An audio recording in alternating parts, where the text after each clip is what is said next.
सभी मित्रों को सादर नमस्कार। साथियों, आज मैं आप लोगों को एक पीएमईजीपी लोन के बारे में जानकारी देने के लिए ये वीडियो बना रहा हूँ।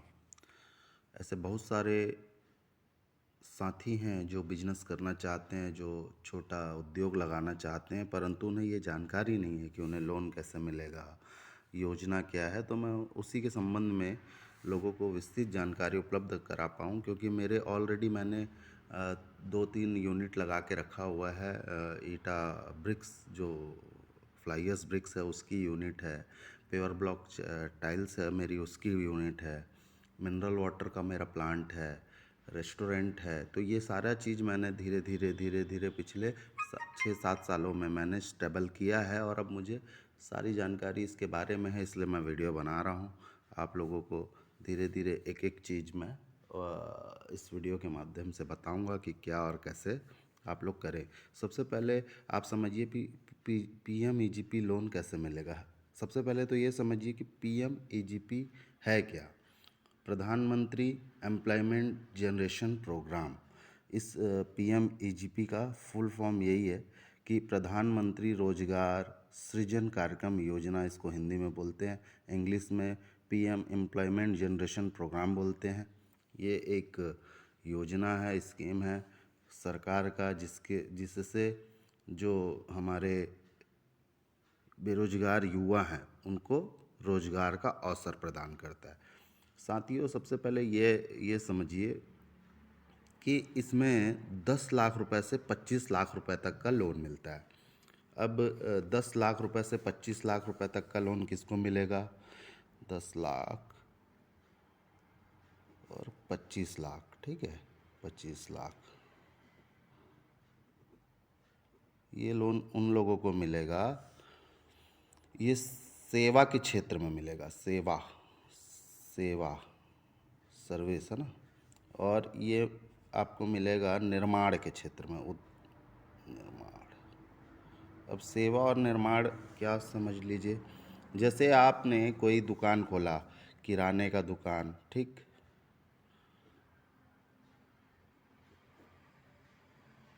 दुकान, आपने कोई रेस्टोरेंट खोला,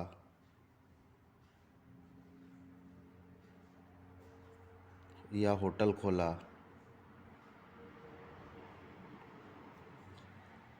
या फिर आपने खोला, जो भी आप समझ लीजिए कि जो भी आप दुकान खोलेंगे वो सब आएगा सेवा के क्षेत्र में, सर्विस में। और मैन्युफैक्चरिंग, निर्माण, आप किसी भी चीज़ को निर्माण करते हैं। मान लीजिए आपने छोटा सा कुछ निर्माण किया, साबुन बनाया, साबुन का उद्योग लगाया, आपने साबुन का उद्योग लगाया, या ईंट बनाने का उद्योग लगाया, या बेकरी बनाने का उद्योग लगाया, या चिप्स उद्योग लगाया। इस तरह का जो भी निर्माण होगा वो मैन्युफैक्चरिंग के तहत आएगा, और इसके लिए सरकार आपको 25 लाख रुपए तक का आपका प्रोजेक्ट बनेगा। पीएमईजीपी के तहत ये 10 लाख रुपए तक का लोन प्रोजेक्ट बनेगा लोन के लिए, पीएमईजीपी के तहत सेवा के क्षेत्र में।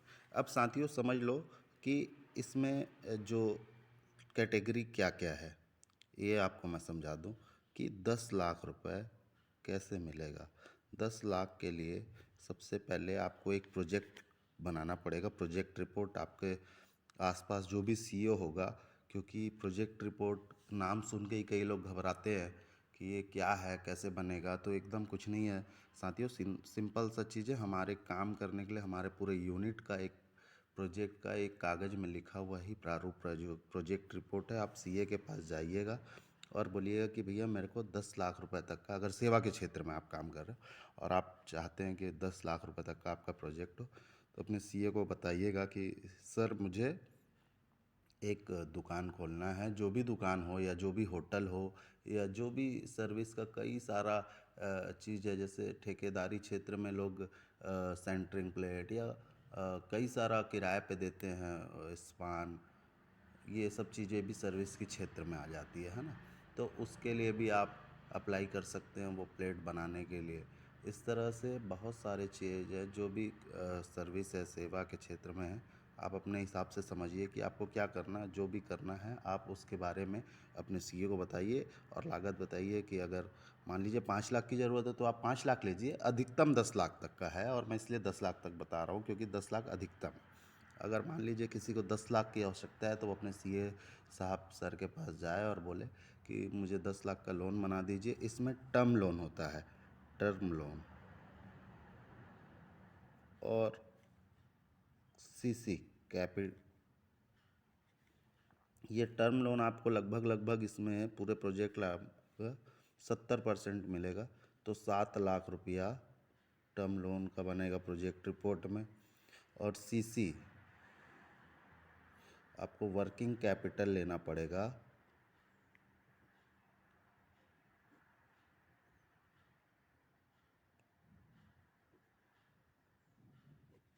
3 लाख रुपए का। ठीक है, अब ये दोनों बना के कितना हो गया आपका 10 लाख रुपया। ये हो गया 10 लाख।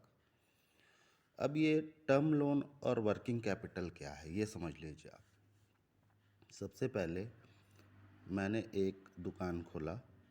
अब उस दुकान में मुझे मान लीजिए कि वो दुकान मैंने किराए पे लिया है। तो उस किराए पे लेने के बाद मान लीजिए मैं एक रेस्टोरेंट खोल रहा हूँ और मैंने एक जगह किराए पे ली, बना बनाया कंस्ट्रक्शन है। अब वहाँ पर मुझे ज़रूरत होगा कि उसको मैं अपडेट करूँ अपने हिसाब से, तो वो उसके लिए ये टर्म लोन है। जैसे मुझे वहाँ पे बिजली का काम कराना है, मान लीजिए बिजली का मैंने पूरा वहाँ पर टोटल काम कराया, वायरिंग ये वो सारा चीज़, ये हो गया मान लीजिए 50,000 रुपये का। ठीक है, 50,000 रुपये का। उसके बाद मैंने वहाँ पे पानी का काम कराया, पानी पाइपलाइन है ना, पाइपलाइन टंकी अंकी बैठाया अपने हिसाब से। मान लीजिए कि अगर बोर सहित कराऊं तो 1 से 1.5 लाख रुपये मुझे लग जाएगा।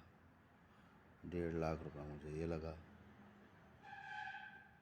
उसके बाद मैं उसको पूरा अपडेट करा, बिजली हो गया, पानी हो गया, उसके बाद उसको रंगाई पोताई ये सब में मैंने अन्य खर्च किए 50,000 रुपये, है ना।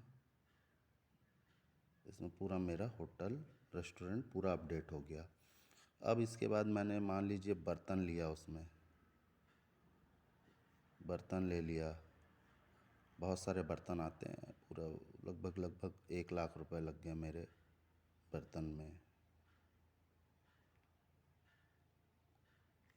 उसके बाद मैंने डीप फ्रीजर और भी जो अन्य फ्रिज है, उसके बाद स्टोव है, चूल्हे हैं, कई सारे चीज़ें रेस्टोरेंट में लगते हैं, तो वो ले लिया।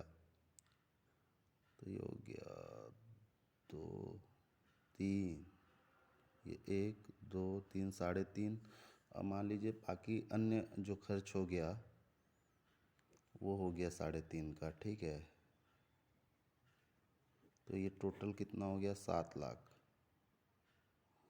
किसी को कम भी कर लग सकता है, किसी को 5 लाख भी लग सकता है। तो जितना भी आपको टर्म लोन उतना ही लेना है जितना आपको इधर काम में यूज़ है। बाकी आप इधर पे सीसी पे ट्रांसफ़र कर दो। जब किसी को 5 लाख की ज़रूरत है, 5 अपना सीसी रख लें, ये 10 हो गया।